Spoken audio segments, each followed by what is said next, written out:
రాకాలోకంకి స్వాగతం. రాకాలోకం మీ ఛానల్, మీ అందరి ఛానల్. ఈ ఛానల్లోని కంటెంట్ నచ్చితే లైక్ బటన్ ని ప్రెస్ చేయండి. అదేవిధంగా పక్కన ఉన్నటువంటి షేర్ బటన్ ని ప్రెస్ చేయడం ద్వారా మీరు మీ మిత్రులకి ఈ కంటెంట్ ని పంపవచ్చును. ఆ పక్కనే ఉన్నటువంటి సబ్స్క్రైబ్ బటన్ ని నొక్కినట్లయితే మీరు ఈ ఛానల్ సబ్స్క్రైబర్ అవుతారు. సబ్స్క్రైబ్ చేయడానికి ఒక్క రూపాయి కూడా, ఒక్క పైసా కూడా ఖర్చు లేదు. కేవలం మీట నొక్కడం మాత్రమే. ఆ పక్కన ఉన్నటువంటి బెల్ బటన్ ని నొక్కితే మీకు రాకాలోకం నుంచి ఎప్పటికప్పుడు కొత్త పోస్టుల నోటిఫికేషన్ వస్తుంది. మీరు అప్ టు డేట్ ఉండవచ్చును. మిత్రులారా, ఈ రోజు రాకాలోకం వీక్షకులకు సుపరిచితులైనటువంటి సునీల్ రెడ్డి గారు ఉన్నారు. రాజకీయ విశ్లేషకులు, సీనియర్ జర్నలిస్ట్, తెలుగు రాష్ట్రాల రాజకీయాల్ని అనేక సంవత్సరాలుగా పరిశీలిస్తున్నటువంటి వారు. ఆంధ్ర, తెలంగాణలో విస్తృతంగా పర్యటించి వ్యక్తిగతంగా పరిస్థితుల గురించి అధ్యయనం చేస్తున్నటువంటి వారు. వారితో మనము ప్రధానంగా ఆంధ్రప్రదేశ్ రాజకీయాల గురించి, ఎందుకంటే అవి అసెంబ్లీ కూడా లోకసభతో పాటు జరగబోతున్నాయి కాబట్టి చాలా ఎక్సైటింగ్ గా ఉంది. అనేక మలుపులు తిరుగుతున్నాయి అక్కడ రాజకీయాలు. ఈ నేపథ్యంలో సునీల్ రెడ్డి గారితో మాట్లాడదాం. నమస్తే సునీల్ గారు. నమస్తే రాకాజీ. సునీల్ జీ, మనము సరిగ్గా ఒక నెల రోజుల క్రితం మనము ఇదే రాకాలోకంలో మనము ఆంధ్ర, తెలంగాణ రెండు రాష్ట్రాల రాజకీయాల గురించి మనం చర్చించుకున్నాము. అప్పట్లో మనము షర్మిల ప్రవేశము, బీజేపీ టీడీపీల పొత్తు గనక జరిగినట్టయితే అది జగన్ కి లాభమా నష్టమా, ఏం జరగబోతుంది అన్నటువంటి అంశం చుట్టూ మన చర్చని జరిపాము. నెల రోజులు గడిచింది. ఈ నెల రోజుల్లో షర్మిల ఇప్పుడు ఒక ఎస్టాబ్లిష్డ్ ఫ్యాక్టర్ అయిపోయింది రాజకీయాల్లో. అదేవిధంగా దానితో పాటు జనసేన టీడీపీ పొత్తు కుదిరింది. దాదాపు 100 సీట్ల వరకు, 120 సీట్ల వరకు పంపిణీ కూడా జరిగిపోయింది. ఎవరెవరికి ఏ సీట్లు అన్నది. బీజేపీతో పొత్తు ఇప్పటికీ తేలలేదు. ఈ నేపథ్యంలో గత ఒక నెలలో, మనం గతంలో మాట్లాడుకున్న నెల రోజుల క్రితం నుంచి ఇప్పట్లో ఆంధ్రప్రదేశ్ రాజకీయాల్లో గుణాత్మకంగా, క్వాలిటేటివ్ గా ఏమన్నా మార్పు వచ్చిందా? పరిస్థితిలో ఏదన్నా మార్పు మీకు కనిపిస్తుందా? టీడీపీ జనసేన పొత్తు ఖరారైంది. సీట్లు కొద్దిగా షేరింగ్ జరుగుతుంది. వాటిలో స్పష్టత లోపించింది.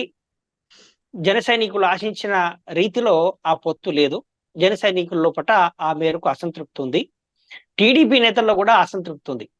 జనసేనకు 24 సీట్ల అని టీడీపీ సీనియర్లు కూడా ఒకంత అసంతృప్తిగా ఉన్నారు అంతర్గత సమావేశాల లోపల. ఇది కనిపిస్తున్నటువంటిది. అంతకు ముందుకు నెల రోజుల క్రితం ఓటు ట్రాన్స్ఫర్ ఏ విధంగా ఉంటుంది అంటే, టీడీపీ జనసేన మధ్యలో 90% ప్లస్ ఓటు ట్రాన్స్ఫర్ ఉంటుంది అనేటువంటిది మాకు వచ్చినటువంటి ఫీడ్బ్యాక్. ఇప్పుడు పొత్తు ఖరారైన తర్వాత ఓటు ట్రాన్స్ఫర్ విషయం లోపల కొన్ని అనుమానాలు వ్యక్తమవుతున్నాయి రెండు పార్టీల నుంచి కూడా. ఇక్కడ ఓటు షేర్ జరగకపోవచ్చు, ఎందుకంటే ఒక సెక్షన్ జనసేనను బాగా అభిమానించి ఆరాధించేటువంటి ఒక పర్టికులర్ కమ్యూనిటీ, కాపులు, వాళ్ళు తీవ్రమైన అసంతృప్తిలో ఉన్నారు. ఓన్లీ ఓటు షేరింగ్ మాత్రమే తీసుకుంటున్నారు, పవర్ షేరింగ్ లేదు అనేటువంటిది వస్తున్నటువంటి అసంతృప్తి. సో పవర్ షేరింగ్ ఎక్కడ లేదు కాబట్టి ఈ మాత్రం దానికేనా అనేటువంటిది. అక్కడ మన హరిరామ జోగే గారు 2008లో హరిరామ జోగే గారు కాంగ్రెస్ లో నుంచి ప్రజారాజ్యం పార్టీకి, ఆయన లోక్సభ సభ్యుడండి. అప్పుడు ఆయన రిజైన్ చేసి పోతున్నప్పుడు ఫస్ట్ నేను అప్పుడు TV5లో ఉన్నాను. అప్పుడు నేను ఇంటర్వ్యూ చేశాను.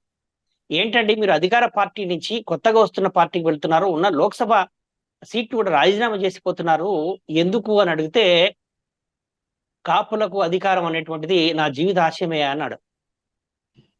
ఇది 2008 విషయం అండి.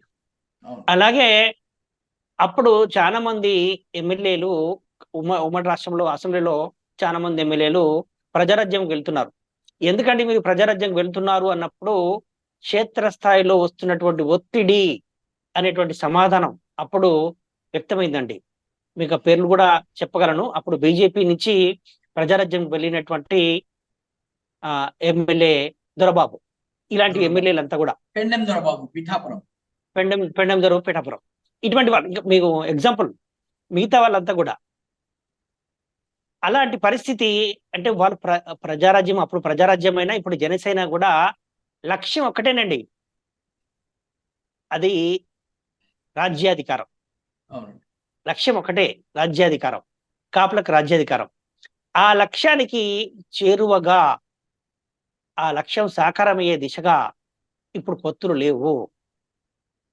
ఆ మేరకు ఏ లక్ష్యం కోసం అయితే ప్రజారాజ్యంలో అప్పుడు పనిచేశారో, ఇప్పుడు జనసేనలో పనిచేస్తున్నారో, నిబద్ధతతో పనిచేస్తున్నటువంటి ఈ నాయకులు, కేడర్ అంతా కూడా తీవ్రమైన అసంతృప్తితో ఉన్నారు.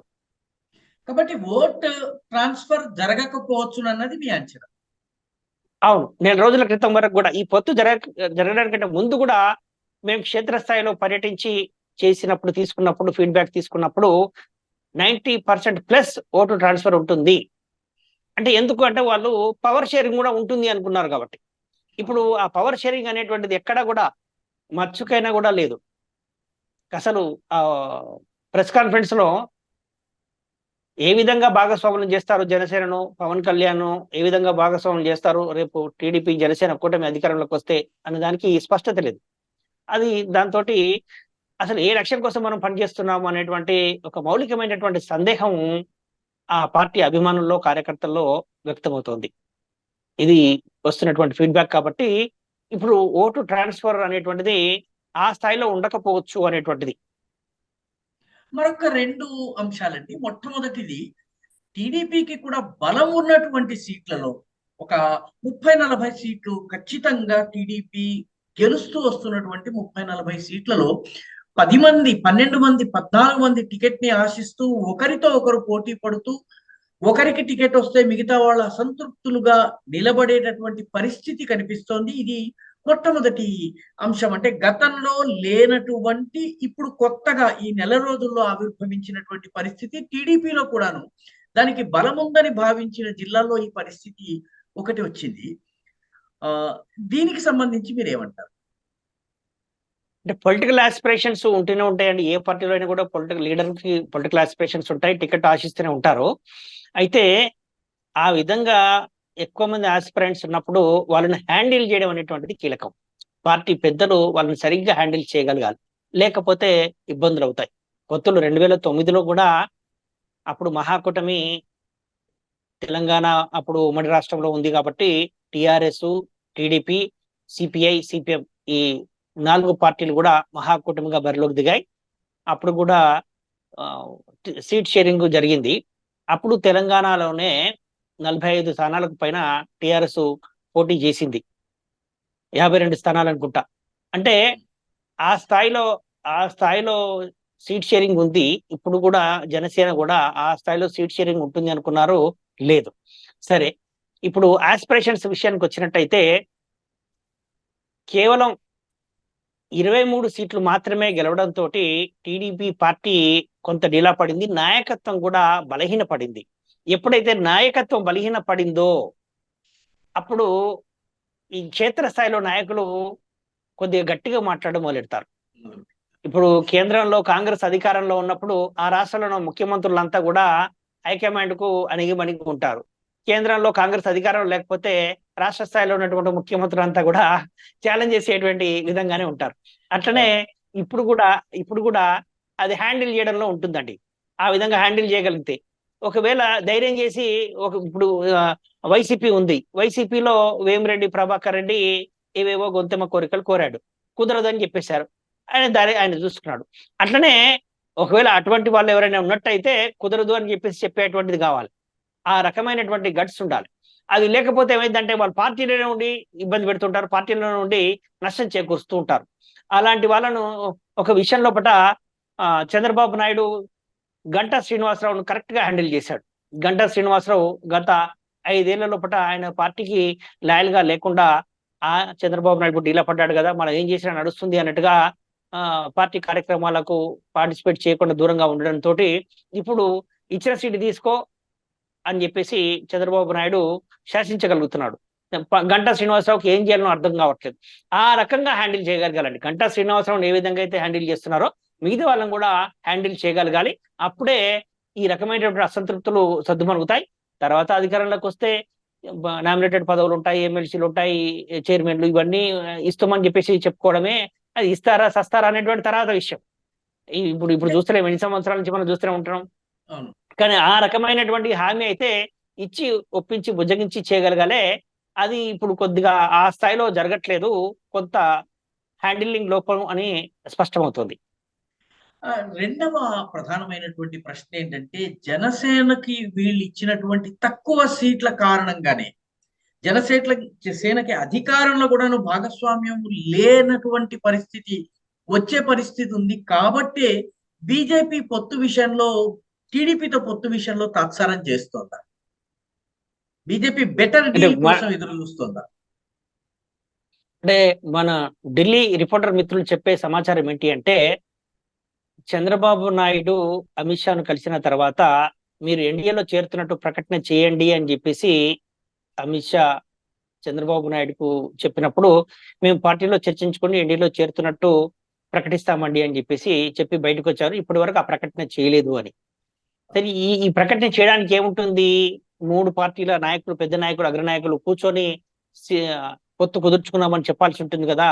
ఆ రకమైనటువంటి చొరవ బీజేపీ నుంచి రాలేదు అని చెప్పేసి టీడీపీ నాయకులు చెప్పడం. ఒకవేళ వాళ్ళు టైం తీసుకున్నా కూడా చంద్రబాబు నాయుడు ఇంకా వెయిట్ చేయాల్సి ఉండే. కానీ ఏకపక్షంగా పవన్ కళ్యాణ్ తో కలిసి సీట్లు ఖరారును ప్రకటించడం అనేటువంటిది ఇది ఇబ్బందికరంగా అయింది. అప్పుడు జూనియర్ పార్ట్నర్ అయిపోతుంది బీజేపీ. మీకు వాళ్ళకి చెప్పకుండా మీరు సీట్లు ఖరారు చేసుకొని ఇప్పుడు వాళ్ళని పొత్తు అడగడం ఏంటి అనేటువంటిది ఒక రకమైనటువంటిది. ఇక్కడ వైసీపీ ప్రకటించేస్తుంది, వైసీపీ ముందుకు వెళ్ళిపోతుంది, మేము వెనకబడిపోతున్నాం, మీరు తేల్చకపోతే మాకు ఇబ్బంది అవుతుంది అని చెప్పేసి. ఒకవేళ బీజేపీ తేల్చకపోతే మనం ఇంకా నష్టపోతాము, క్షేత్రస్థాయిలో ఆ ఊపు రావాలి, ఆ టెంపో రావాలి అనేటువంటి ఒక రకమైన ఆరాటంతో చంద్రబాబు నాయుడు, పవన్ కళ్యాణ్ ప్రకటించారు. ఇది ఢిల్లీలోనే అవసరమైతే ఇంకో 2 రోజులు కూర్చొని బీజేపీ పెద్దలతోటి తెర వెనుక మంతనాలు జరిపి అది ఒక కొలిక్కి వచ్చిన తర్వాతనే ఇక్కడ ఆంధ్రప్రదేశ్ లో ఈ పొత్తు ఖరారు ప్రకటన చేసుకుంటే బాగుండేది. ఆ రకమైనటువంటి తెర వెనుక డీల్ చేసినటువంటి వాళ్ళు సరిగ్గా హ్యాండిల్ చేయకపోవడం వల్ల జరిగినటువంటి తప్పిదం ఇది. ఇప్పుడు ఈ తప్పిదాన్ని సరిదిద్దుకోవడం అనేది అంత సులువు కాదు. కేంద్రంలో అధికారంలో ఉన్నటువంటి బీజేపీ ఒక అడుగు ఎందుకు దిగుతుంది? దిగదు. బీజేపీకి పోయేది ఏం లేదు. ఇక్కడ 1% ఓటు, 1+% ఓటు ఉంటుంది. 2019లో ఒంటరిగానే పోటీ చేసింది. ఇప్పుడు కూడా ఒంటరిగానే పోటీ చేస్తే ఇంకా ఓటు షేర్ పెరుగుతుంది, కొంత పార్టీ బలపడడానికి ఆస్కారం ఉంటుంది. పొత్తులో ఉంటే 4 సీట్లు వస్తాయేమో కావచ్చు, కానీ భాగస్వామ్యం రాదండి. అధికారంలో భాగస్వామ్యం రాదు. బీజేపీ పెద్దలు ఆశించింది ఏంటి అంటే అధికారంలో భాగస్వామ్యం కావాలి. టీడీపీ స్వతహాగా 88 సీట్లు మ్యాజిక్ ఫిగర్ రాకుండా జనసేన, బీజేపీ ఎమ్మెల్యేల ఆధారంతో కూటమి అధికారులకి వచ్చేటట్టయితేనే అప్పుడు ఈ అధికారంలో ఆశించిన భాగస్వామ్యం వస్తుంది అనేటువంటిది బీజేపీ పెద్ద లెక్కలు వేసుకున్నారు. ఆ మేరకు చంద్రబాబు నాయుడు నుంచి గ్రీన్ సిగ్నల్ రాకపోవడంతో ఈ రకమైనటువంటి డీలే జరిగింది. అప్పుడుకి చంద్రబాబుకు అర్థమైపోయింది వీళ్ళు అధికార భాగస్వామ్యం కోసం పట్టుబడుతున్నారు, అది ఇస్తే మనం కథమైపోతాము, పార్టీ ఇబ్బంది పడుతుంది, లేకున్నా పర్లేదు కానీ అనేటువంటి ఒక నిర్ణయానికి వచ్చే చంద్రబాబు ఈ విధంగా చేశాడు అనేటువంటిది ఢిల్లీ జర్నలిస్ట్ సర్కిల్లో వినిపిస్తున్నటువంటి మాట. రకాజీ, అయితే మూడవ ముఖ్యమైనటువంటి ప్రశ్న, గత 1 నెల లోపల ఓవరాల్ గా వైఎస్ఆర్సీపీకి సంబంధించినంత వరకు గ్రాఫ్ ఏ రకంగా ఉంది? ఎందుకంటే నెమ్మదిగా వైఎస్ఆర్సీపీ సిద్ధం పేరిట ర్యాలీలు నిర్వహించింది. గత 1 నెలలో మనం లాస్ట్ టైం కలిసినప్పుడు అది జరగలేదు. సిద్ధం సంబంధించినటువంటి ర్యాలీలు జరిగినాయి. తర్వాత కాన్స్టిట్యున్సీ ఇన్ఛార్జెస్ ని ప్రకటించడం ఒకటి జరిగింది. చాలా మంది బయటకు వెళ్ళినటువంటి వ్యక్తులు, ముఖ్యంగా ఆళ్ల రామకృష్ణారెడ్డి లాంటి వాళ్ళు తిరిగి రావడం జరిగింది. కొందరు వెళ్ళిపోయిన వాళ్ళతోటి ఇప్పటికి చర్చలు జరుగుతున్నాయి. కొందరు రావచ్చును, కొందరు రాకపోవచ్చును. కానీ ఓవరాల్ గా వైఎస్ఆర్సీపీ యొక్క ఆర్గనైజేషన్ విషయంలో కానీ, నిర్ణయాల విషయంలో కానీ, పబ్లిక్ లో ఉన్నటువంటి పర్సెప్షన్ విషయంలో కానీ ఏమన్నా తేడా వచ్చిందా, లేకపోతే అదే పరిస్థితి కొనసాగుతుందా? మనం చూసామండి సిద్ధం సభలు ఏ రకంగా జనం ఏ విధంగా పోటెత్తారనేది చూసాం. ఆ సభలను చూసినట్టయితే కొంత వాలంటీర్ గానే వచ్చినట్టు ఉంది. సరే, ఏ పార్టీ అయినా ఆడియన్స్ ని మొబిలైజ్ చేస్తుంది, అందులో ఏం లేదు. ఏ పార్టీ అయినా కూడా ఆడియన్స్ మొబిలైజ్ చేయాల్సిందే, దానికి సంబంధించినటువంటి ఏర్పాట్లు చూడాల్సిందే. లేకపోతే స్వచ్ఛందంగా సొంతగా వెహికల్స్ వేసుకొని జనాలు ఎవరు రారండి. పార్టీలు జనాలను తరలించడానికి వెహికల్స్ ఏర్పాటు చేయాల్సిందే. అప్పుడు ఆ పార్టీ పట్ల కొంత అభిమానం ఉంటే వస్తారు. లేకపోతే మీరు ఎంత తరలించాలని చూసినా కూడా జనం రారు. కానీ ఆ స్థాయిలో జనం రావడం అనేటువంటిది ఒక ఇంత అభిమానం ఉంటే తప్ప సాధ్యం కాని పని. అక్కడనే కనపడుతుంది ఆ రకమైన ఆ స్ట్రెంత్ అక్కడనే కనపడుతుంది. ఆ బల ప్రదర్శన ఇప్పుడు వీళ్ళు ఒక ఎత్తుగడ ఏంటి, సిద్ధం సభల ద్వారా ఇక మాకు ఇంత క్షేత్రస్థాయిలో ఇంత బలం ఉంది అని చెప్పేసి చెప్పదలుచుకున్నారు. ఆ బల ప్రదర్శన లోపల వైసీపీ విజయం సాధించింది. ఇంకొక ప్రధాన అంశం ఏంటంటే 2019 ఎన్నికల్లో చంద్రబాబు నాయుడు రాజీ లేని పోరాటం చేశాడు. కానీ ఆ పోరాటం ఎవరి మీద చేశాడు? కేంద్రంలో ఉన్న బీజేపీ మీద చేశాడు. ఆ బీజేపీ ఆంధ్రప్రదేశ్ లో లేదు. ఆంధ్రప్రదేశ్ లో చాలా బలహీనంగా అసలు ఏ రకంగా కూడా ఉనికిలో లేనటువంటి పార్టీ మీద పోరాటం చేయడం అనేటువంటిది అది లేని శత్రువు మీద పోరాటం చేయడం అనేటువంటిది అయిపోయింది.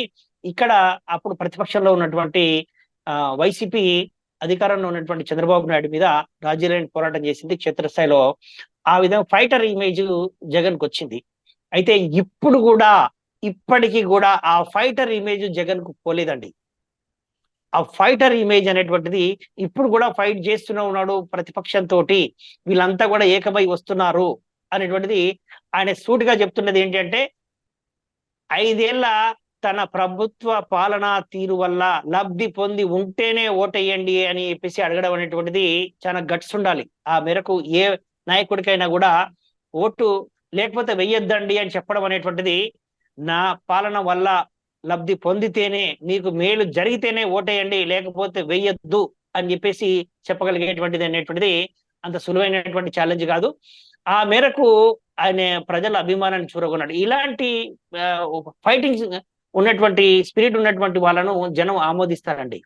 జనం లోపల ఎందుకు ఆ హీరో వర్షిప్ ఉంటుంది అంటే అందుకే ఉంటుంది. ఎవరైనా కూడా ఆ రకంగా ఛాలెంజింగ్ గా నిలబడేటువంటి వాళ్ళను జనం అభిమానిస్తారు. సాఫ్ట్ లీడర్లకు అంత ఈజీగా రాదండి. సాఫ్ట్ లీడర్లు అడ్మినిస్ట్రేటర్ గా ఉంటారు, కానీ ఈ విధంగా ఎన్నికలు గెలవడం అనేటువంటిది అంత ఈజీ కాదు.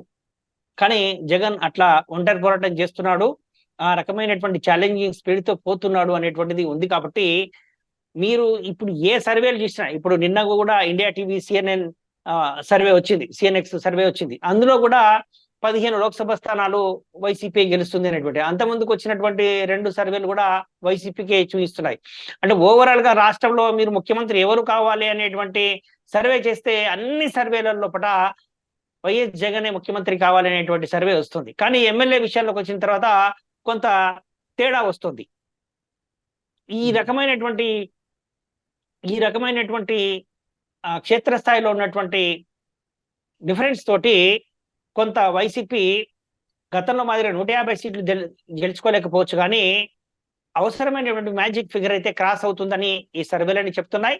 క్షేత్రస్థాయిలో కూడా అదే రకమైనటువంటి పరిస్థితులు కనిపిస్తున్నాయి. రకాజీ, అయితే ఈ నేపథ్యంలో ఎన్నికల వ్యూహకర్తగా చెప్పుకునేటటువంటి ప్రశాంత్ కిషోర్ చేసినటువంటి వ్యాఖ్యల్ని మీరు ఏ రకంగా చూస్తారు? ఎందుకంటే ప్రశాంత్ కిషోర్ వాస్తవానికి ఆంధ్ర రాజకీయాల మీద ఆయన కామెంట్ చాలా ఆసక్తికరంగా ఉంది.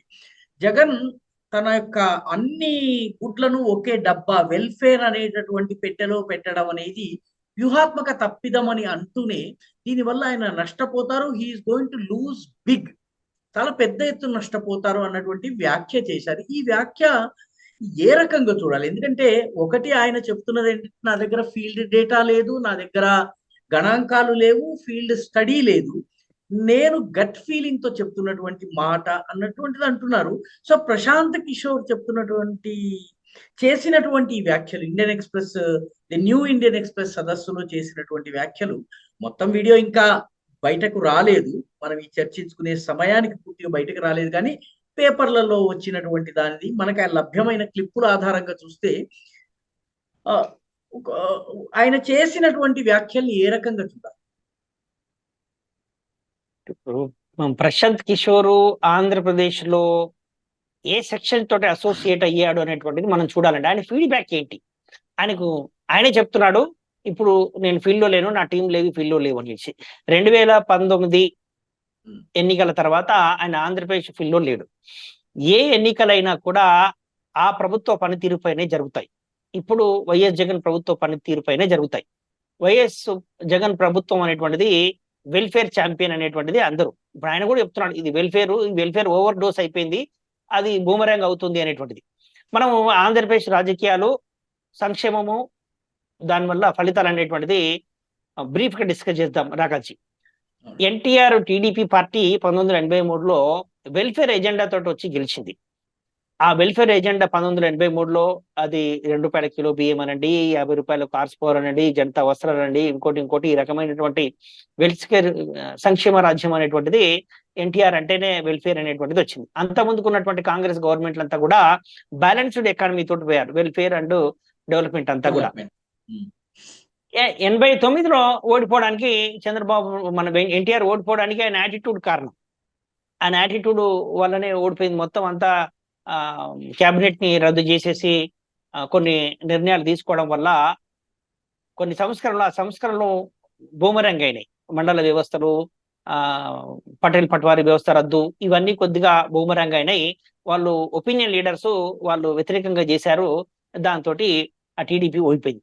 తర్వాత వచ్చినటువంటి కాంగ్రెస్ మళ్ళీ ఎప్పటి మాదిరినే ఎన్టీఆర్ అవలంబించినటువంటి వెల్ఫేర్ విధానాలను పక్కన పెట్టి బ్యాలెన్స్డ్ అప్రోచ్ తోటి పాలించింది. 3 ముఖ్యమంత్రులు మారారు. 94లో ఎటువంటి ఫలితం వచ్చిందో చూసాం. మళ్ళీ 94లో ఎన్టీఆర్ మళ్ళీ వెల్ఫేర్ స్కీమ్స్ తోటి ప్రజల్లోకి వెళ్ళాడు, గెలిచాడు. తర్వాత ఎన్టీఆర్ కు చంద్రబాబు వెన్నుపోటు ముఖ్యమంత్రి, 99లో కూడా గెలవడం. 99లో తర్వాత 2004కు వచ్చేసరికి చంద్రబాబు నాయుడు అంతా కూడా డెవలప్మెంట్ ఓరియంటెడ్ లా వెళ్ళాడండి.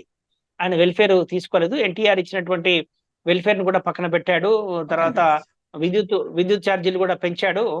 అదే మళ్ళీ 2004లో వైఎస్ రాజశేఖర రెడ్డి రైతులకు ఉచిత విద్యుత్ అనేటువంటి అంశంపైనే ప్రధానంగా, అప్పటికే రుణమాఫీ అప్పుడు లేదండి, 2009లో ఉన్న బకాయిలు మాఫీ అండి. రైతులకు ఉన్నటువంటి విద్యుత్ బకాయిలు మాఫీ అనేటువంటిది చేశారు. అట్లా ఆ వెల్ఫేర్ అప్రోచ్ తోటి గెలిచాడు వైఎస్ రాజశేఖర రెడ్డి. అంటే చంద్రబాబు నాయుడు డెవలప్మెంట్ ఓడిపోయింది, వైఎస్ కాంగ్రెస్ వెల్ఫేర్ స్కీమ్ గెలిచింది. 2009లో కూడా అదే వెల్ఫేర్ వైఎస్ రాజశేఖర రెడ్డిని గెలిపించింది, కాకపోతే థిన్ మార్జిన్. కానీ ఆయన డెవలప్మెంట్ కూడా ప్యారలల్ గా తీసుకుపోయాడు, good mix of welfare and development. కానీ 2014 వచ్చిన తర్వాత సరే ఉమ్మడి రాష్ట్రం విడిపోయింది, చంద్రబాబు నాయుడు అభివృద్ధి అనేటువంటి ఎజెండా తోటి పోయాడు. చంద్రబాబు నాయుడు కూడా రుణమాఫీ అనేటువంటి సంక్షేమ పథకాన్ని తీసుకున్నాడు, రుణమాఫీ. కానీ ఆ రుణమాఫీ స్కీమ్ ను అమలు చేయలేకపోయాడు, ఇచ్చినటువంటి వెల్ఫేర్ స్కీమ్స్ అని కూడా అమలు చేయలేకపోయాడు. దాంతో క్రెడిబిలిటీ పోయింది, ఓడిపోయాడు. జగన్ అదే వెల్ఫేర్ స్కీమ్స్ నేను పక్కాగా చేస్తాను అంటే జగన్ కు ఉన్నటువంటి వాళ్ళ ఫాదర్ కు ఉన్నటువంటి ట్రాక్ రికార్డ్ తోటి క్రెడిబిలిటీ ఉంటుంది, ఇచ్చిన వాడిని నిలబెట్టుకుంటారనేటువంటి దాంతో చేశారు. ఇప్పుడు ఈ 5 ఏళ్ల లోపల ఆయనే ఇచ్చినటువంటి వాటిలలో ప్రధానంగా దశల వారీ మద్యపాన నిషేధాన్ని అమలు చేయలేకపోయాడు. అట్లాగే ఉద్యోగులకు ఓల్డ్ పెన్షన్ స్కీమ్ అనేటువంటిది కూడా చేతులెత్తేశారు. ఈ 2 ఎవరు వచ్చినా చేయలేరండి. ఈ 2 ఓల్డ్ పెన్షన్ స్కీము తర్వాత మద్యపాన నిషేధము అనేటువంటిది రేపు చంద్రబాబు నాయుడు ప్రభుత్వం వచ్చినా కూడా చేయలేదు. సో ఇది సాధ్యం కాదు కాబట్టి మిగతా అన్ని చేశారని చెప్పేసి చెప్తున్నాడు. సరే జనాలకు అది కనపడుతుంది కనుక ఈ వెల్ఫేర్ గెలుస్తుందా లేదా అనేటువంటిదే ఇప్పుడు ప్రశాంత్ కిషోర్ చెప్పిన దాని ప్రకారం. ప్రశాంత్ కిషోర్ ఈ వెల్ఫేర్ కి ఓట్లు పడతాయా లేదని ఎక్కడ సర్వే చేయలేదు. కానీ పాపులర్ టాక్ ఏంటి అంటే ఓకల్ సెక్షన్ ఏంటంటే మాకు డెవలప్మెంట్ లేదు, మాకు రోడ్లు లేవు అనేటువంటిదే. మీకు ఆంధ్రప్రదేశ్ మొత్తం కూడా మీకు ఈ సర్వేలో కూడా వచ్చేది ఏంటి అంటే మాకు రోడ్స్ లేవు, ఇంతకు మించి వేరే ఏం లేదు, రాజధాని లేదు, రోడ్లు లేవు. ఈ 2 ఇష్యూస్ అండి. మేము మొత్తం రాష్ట్రం అంతా పర్యటించినప్పుడు మాకు అర్థమవుతుంది ఏంటంటే రాజధాని లేదు, రోడ్లు లేవు, ఈ 2 కంప్లైంట్లు తప్పించి ఇంకా వేరే కంప్లైంట్లు ఏమీ లేవు. కొంత యాటిట్యూడ్ సీఎం గా వైఎస్ జగన్ యాటిట్యూడ్, ఇక్కడ కేసీఆర్ ఫామ్ హౌస్ కు పరిమితం అయ్యాడు, అక్కడ ప్యాలెస్ కు పరిమితం అయ్యాడు అనేటువంటి ఒక రకమైనటువంటి ఆరోపణలు, ఫిర్యాదులు వచ్చాయి. ఆ రకమైనటువంటి యాటిట్యూడ్ ఏమైనా కొంత మైనస్ అయితే అవుతుంది, కానీ వెల్ఫేర్ మాత్రం ఆయనకు ప్లస్ అవుతుంది. మరి ప్రశాంత్ కిషోర్ ఏ స్టడీ తోటి చెప్పాడు అనేటువంటిది. సరే ప్రశాంత్ కిషోర్ అసోసియేట్ అయిందంతా కూడా అంతకుముందు కూడా లోకేష్ ఢిల్లీకి వెళ్ళి ప్రశాంత్ కిషోర్ తోటి భేటీ అయ్యి ప్రశాంత్ కిషోర్ ను ఆంధ్రప్రదేశ్ కు తీసుకొచ్చి అక్కడ భేటీ అయిపోయి వాళ్ళకు అసోసియేట్ అంటే ఇప్పుడు నేను పని చేయలేని చెప్పి సో దీన్ని బట్టి అర్థమవుతుంది ఏంటి అంటే చంద్రబాబు నాయుడు తోటే ప్రశాంత్ కిషోర్ అసోసియేట్ అయ్యాడు. కాబట్టి ఆయనకు ఉన్నటువంటి ఇన్పుట్స్ అంతా కూడా ఆ సెక్షన్ నుంచి వచ్చినటువంటి ఇన్పుట్సే. ఆ సెక్షన్ ఏం చెప్తుంది, ఏ రకంగా ప్రజల్లో పడే వ్యతిరేకత ఉంది, ఈ ఈ రకమైనటువంటి సంక్షేమ పథకాలని జనం కోరుకోవట్లేదు, ఇదంతా కూడా ఆంధ్రప్రదేశ్ సోమరిపోతూ ఆంధ్రప్రదేశ్ అవుతుంది అనేటువంటి ఫీడ్బ్యాకే ఆ సెక్షన్ ఇస్తుంది. ఆ సెక్షన్ ఇచ్చినటువంటి ఫీడ్బ్యాక్ ని పట్టుకునే ప్రశాంత్ కిషోర్ చెప్పాడు అనేటువంటిది మనలాంటి వాళ్ళకి కూడా క్లారిటీ ఇక మనం అభిప్రాయం రావాల్సి వస్తుందండి. అంటే ఇప్పుడు ఒకవేళ గనక వెల్ఫేర్ అనేటటువంటి బుట్టలోనే అన్ని ఎగ్స్ ని పెట్టడం ద్వారా జగన్ తప్పు చేశారు అని చెప్పి ప్రశాంత్ కిషోర్ భావిస్తున్నట్టయితే, లేదా ఈ రాష్ట్రంలో చాలా మంది భావిస్తున్నట్టయితే, రేపు చంద్రబాబు అధికారంలోకి రావాలని అనుకున్నట్లయితే ఈ వెల్ఫేర్ స్కీమ్స్ అన్నిటినీ తొలగిస్తానని ఆయన చెప్పగలరా? లేదా అధికారంలోకి వస్తే వీటన్నిటిని గుండుగుత్తగా తొలగించేస్తారా? సాధ్యమవుతుందా ఇది? ఇప్పుడు ఎలక్షన్స్ కూడా అదే ఎజెండా మీద జరగబోతున్నాయండి. చంద్రబాబు, టీడీపీ, పవన్ కళ్యాణ్, జనసేన ఉమ్మడి మేనిఫెస్టో. ఒకవేళ బీజేపీ ఉంటే బీజేపీ ఎక్కడ డిఫర్ అవుతుందంటే, ఇంకోటి మన ఢిల్లీ మీడియా మిత్రులు చెప్తున్నటువంటిది ఏంటంటే, మేనిఫెస్టో ఇష్యూ కూడా ఇప్పుడు బీజేపీ ఇలాంటి సంక్షేమ పథకాలన్నిటికీ కూడా సిద్ధంగా ఉండదండి. ఒకవేళ ఇష్టానుసారంగా ఈ సంక్షేమ పథకాలు అప్పులు తీసుకొచ్చి 1000 కోట్లు పెట్టడం అనేటువంటిది, అప్పు చేసి పప్పుకోవడం అనేటువంటిది బీజేపీ విధానం కాదు. మనం దేశవ్యాప్తంగా వివిధ రాష్ట్రాల్లో బీజేపీ మేనిఫెస్టోలు చూస్తే మనకు అర్థమవుతుంది. ఆయా రాష్ట్రాల పరిస్థితిని బట్టి కొంతమేరకు వెల్ఫేర్ స్కీమ్స్ ని వాళ్ళు ఓకే అంటారు, కానీ ఈ విచ్చలవిడిగా వెల్ఫేర్ స్కీమ్స్ అంటే బీజేపీ విధానం కాదు. సో ఇక్కడ ఆ మేనిఫెస్టో కూడా బీజేపీ ఒకవేళ పొత్తు ఉంటే ఒప్పుకోదు కనుక చంద్రబాబు నాయుడు కాదు ఇబ్బంది. ఇప్పుడు చంద్రబాబు నాయుడు మేనిఫెస్టోలో ఏం చెప్తాడు? వాలంటీర్లు ఉంటారా ఉండరా, ఈ మొత్తం నవరత్నాలు, ఈ వెల్ఫేర్ స్కీమ్స్ ఉంటాయా ఉండయా, ఇది జనాలు అడుగుతారు, చెప్పాలి. ఉంటాయి అన్నప్పుడు ఇక ఆ మాత్రం దానికి మళ్ళీ చంద్రబాబు నాయుడు ఎందుకు జగన్ గా ఓటేస్తామంటారు వస్తుంది. కాదు అన్నప్పుడు మరి మీరు ఏం చేస్తారో చెప్పాలి. మళ్ళీ మేము రాజధాని నిర్మిస్తాము, రోడ్లు వేస్తాము అంటే, మరి రాజధాని నిర్మాణానికి రోడ్లకు జనం ఓటేస్తారా? వాళ్లకు ఈ 5 ఏళ్లుగా వచ్చినటువంటి కొన్ని లక్షల రూపాయల నగదు డైరెక్ట్ బెనిఫిట్ ట్రాన్స్ఫర్ జరిగిందండి, డిబిటీ. సో ఆ రకమైనటువంటి నగదు బదిలీ వచ్చినటువంటి ప్రయోజనం పొందినటువంటి వాళ్ళంతా కూడా మాకు రూపాయి ఏమొద్దు, మాకు రాజధాని ఉంటే సరిపోతుంది, రోడ్డు ఉంటే సరిపోతుంది అని చెప్పేసి చంద్రబాబు నాయుడు ఓటేస్తారా? ఇది $1 మిలియన్ క్వశ్చన్. మనకు అర్థమవుతుంది జనాల్లో ఏ విధంగా ఉంటుంది. తెలంగాణలో ఎందుకు వేశారండి కాంగ్రెస్ పార్టీకి ఓటు? ఈ 5 హామీలు, 5 గ్యారంటీల కోసమే వేశారు. కేసీఆర్ ను మించి హామీలు ఇచ్చారు వాళ్ళు. కేసీఆర్ ను మించి హామీలు ఇచ్చారు. కేసీఆర్ ₹1,00,000 రుణమాఫీ అది చేయలేకనే చేతులెత్తేస్తే వీళ్ళు 2 లక్షల రుణమాఫీ అన్నారు. కేసీఆర్ నిరుద్యోగ భృతి అమలు చేయలేకనే చేతులేస్తే మేము నిరుద్యోగ భృతి ఇస్తామన్నారు. గ్యాస్ ఫ్రీ, ఇళ్లలో ఉండేటువంటి విద్యుత్తు ఫ్రీ, బస్సు ఫ్రీ, తర్వాత మహిళలకు 2,500 నెలకు. ఈ రకమైనటువంటి అన్ని కూడా ఇప్పుడు ఏమవుతుంది, ₹1,60,000 కోట్ల ఈ స్కీమ్స్ అన్నిటికీ అవసరం అవుతుందండి. కానీ మొన్నటిసారి ఆ స్కీమ్స్ కి పెట్టింది వాళ్ళు 53,000 కోట్లు పెట్టారు. 1,00,000 పైన కోట్లు సాధ్యం కాదు, ఇంపాసిబుల్. ఏం చేసినా కూడా మీకు తెలంగాణలో కాంగ్రెస్ ఇచ్చినటువంటి హామీలు అమలు చేయడం అనేది ఇంపాసిబుల్. మరి ఈ రకమైనటువంటి అసాధ్యంగానటువంటి హామీలను మరి ఆంధ్రప్రదేశ్ లో కూడా ఇస్తారా? ఇస్తే జనం నమ్ముతారా?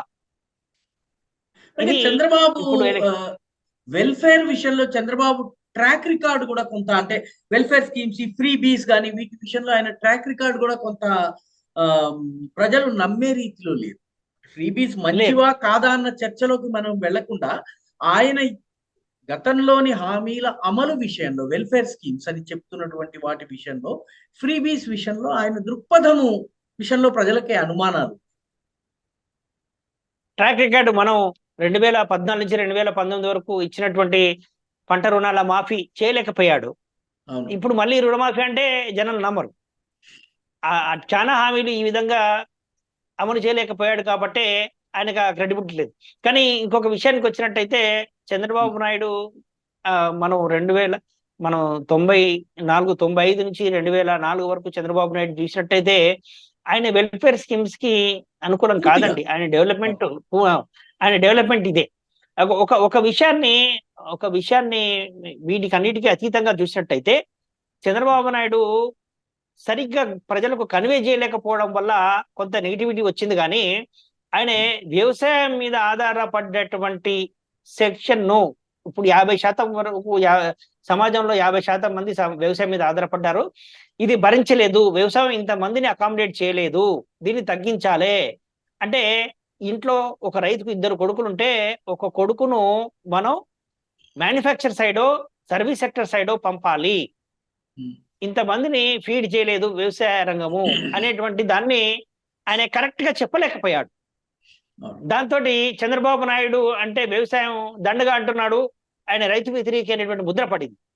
ఆయనే ఆ విషయాన్ని ఈ ప్రజల్లో ఉన్న సెంటిమెంట్స్ వేరుగా ఉన్నాయని చెప్పేసి ఆ విషయాన్ని చెప్పకుండా ఆయన చాలా సమర్థవంతంగా వ్యవసాయం దండగా వ్యవసాయం పండగ అన్నటువంటి పండగ అని చెప్పేసి అనుకోరు. అంటే రాజకీయం చేస్తారండి, రాజకీయం అంటేనే అది ఆ విధంగా రాజకీయం చేస్తారు ప్రత్యర్థులు అనుకున్నప్పుడు మీరు చాలా జాగ్రత్తగా హ్యాండిల్ చేయాలి ఆ కాన్సెప్ట్ ను.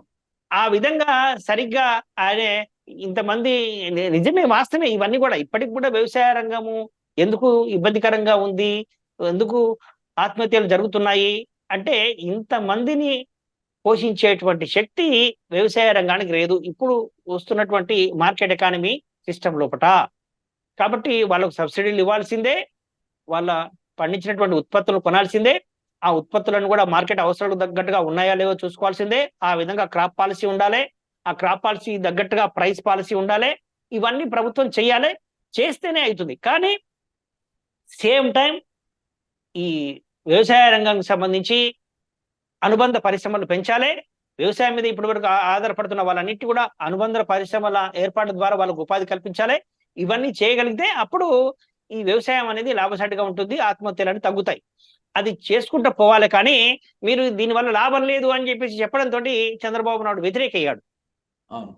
సో ఇప్పుడు కూడా ఆయనే అటువంటి డెవలప్మెంట్ మోడల్ ను వదిలేసి ఈ పూర్తి సంక్షేమ మోడల్ ని వస్తే జనం నమ్ముతారా? 2014 నుంచి 19 వరకు ఆయన ఈ సంక్షేమ పథకాలను సరిగ్గా అమలు చేయకపోవడంతో ఆయనకు ఆ క్రెడిబిలిటీ లేదు. మరి ఇవన్నీ కూడా జనం పరిశీలించి ఓటేస్తారు. ఓటర్లు చాలా తెలివైన వారండి, ఇవన్నీ అన్నిటిని కూడా బేరీజ్ వేసుకుంటారు తెలివైన వారు. ఆ ప్రకారమే 5 ఏళ్ల జగన్ పాలనా తీరుపైనే ప్రజలు తీర్పిస్తారు. ఈ విధానాలు కరెక్ట్ అనుకుంటే పాజిటివ్ ఓటు ఉంటుంది, ఈ విధానాలు కరెక్ట్ కావు అనుకుంటే నెగిటివ్ ఓటు ఉంటుంది. గత 1 నెలలో కనుక చూసినట్టయితే విపక్షము చంద్రబాబు నాయుడు టీడీపీ కానీ జనసేన కానీ బీజేపీ కానీ ఈ 3 కలవలేకపోవడము, కలిసిన చోట కూడా అసంతృప్తులు ఉండడము, పార్టీ ఇప్పటి వరకు ఒక స్పష్టమైనటువంటి మేనిఫెస్టో కానీ ప్రజల దగ్గరికి ఒక స్లోగన్తో కానీ వెళ్ళకపోవడం అనేది చాలా స్పష్టంగా కనిపిస్తోంది. దానికి విరుద్ధంగా జగన్ దగ్గర సిద్ధం అన్నటువంటి క్యాంపెయిన్ కావచ్చును, లేకపోతే చేసినటువంటి పనుల్ని చెప్పుకునేటటువంటి వ్యవస్థ కావచ్చును, ఓవరాల్ గా చూసినట్లయితే ప్రశాంత్ కిషోర్ ఎన్ని చెప్పినప్పటికీ ఆయన మాటల్లోనే చెప్పాలంటే ఫీల్డ్ స్టడీ లేదు, డేటా నా దగ్గర లేదు అని చెప్పి ఆయన చేసినటువంటి వ్యాఖ్యలు they are not backed by ground reality ఏమో అన్నట్టుగా అనిపిస్తోంది. మీరు చెప్తున్నటువంటి మాటల్లో కూడాను దాదాపుగా అదే సెన్స్ వస్తోంది. ఓవరాల్ గా వాతావరణము ఒక నెల రోజుల క్రితము ఏ అడ్వాంటేజెస్ అండ్ డిసడ్వాంటేజెస్ జగన్ కు ఉన్నాయో దాదాపు అదే రకమైనటువంటి అడ్వాంటేజెస్ డిసడ్వాంటేజెస్ జగన్ కి కూడా ఉన్నట్టుగా మనకి కనిపిస్తున్నాయి. అదేవిధంగా చంద్రబాబుకి ఈ నెల 15 రోజుల్లో ఎటువంటి అడ్వాంటేజ్ వచ్చి కలిసినట్లుగా మనకి కనపడటం లేదు. ఎగ్జాక్ట్లీ రకాజీ. ఇంకోటి బీజేపీ ఇప్పుడు జనసేన టీడీపీ కూటమిలోకి బీజేపీ వస్తే కొంత మేరకు ఈ 2 ఏళ్లుగా వాళ్ళు చేస్తున్నది 3 పార్టీలు కలిసి ఎన్నికల్లోకి పోతాయి అనేటువంటిది ప్రజల్లోకి చెప్తూ పోయారు. కాబట్టి వస్తే కొంత మేరకు అడ్వాంటేజ్ ఉంటుంది. ఒకవేళ రాకపోతే మాత్రం ఆ రాజకీయ ఎత్తుగడల లోపల చంద్రబాబు విఫలమైనట్టే లెక్క. ఆ మేరకు ఆయన పొలిటికల్ ఎజెండా మిస్ఫైర్ అయ్యేటువంటి అవకాశం ఉంటుంది. అర్బన్ ఓటు బీజేపీ కొంత చీల్చుకోగలిగితే ఆ మేరకు డ్యామేజ్ అవుతుంది. ఇప్పటికి కూడా మనం ఒక విషయం అండి, కాంగ్రెస్ పార్టీ కమ్యూనిస్టులు కలిసి ఎన్నికల్లో పోటీ చేయడానికి ఆస్కారం ఉంది.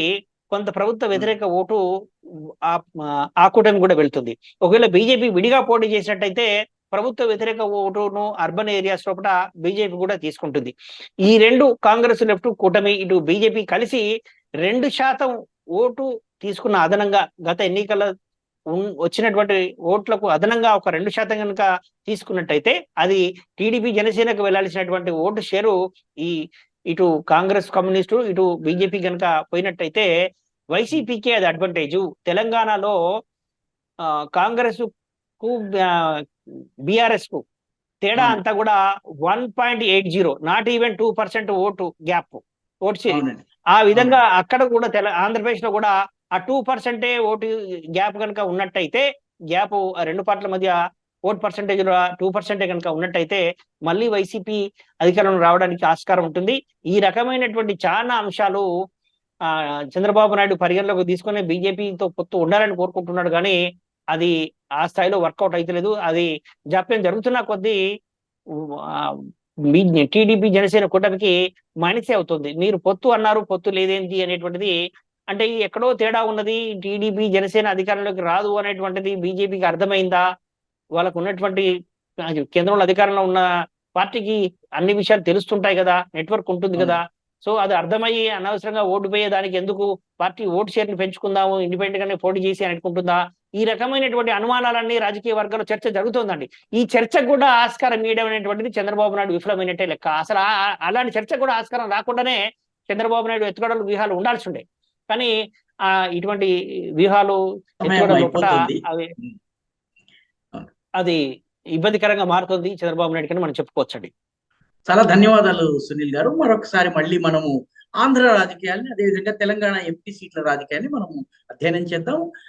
రాకాలోకంలో ఇచ్చినటువంటి ఈ వీడియో మీకు నచ్చినట్లయితే లైక్ చేయండి, షేర్ చేయండి, సబ్స్క్రైబ్ చేయండి. ఈ ఛానల్ పైన మీ కామెంట్స్, ఈ కంటెంట్ పైన మీ కామెంట్స్ కూడా తెలియజేయండి. చాలా ధన్యవాదాలు. శుభరాత్రి.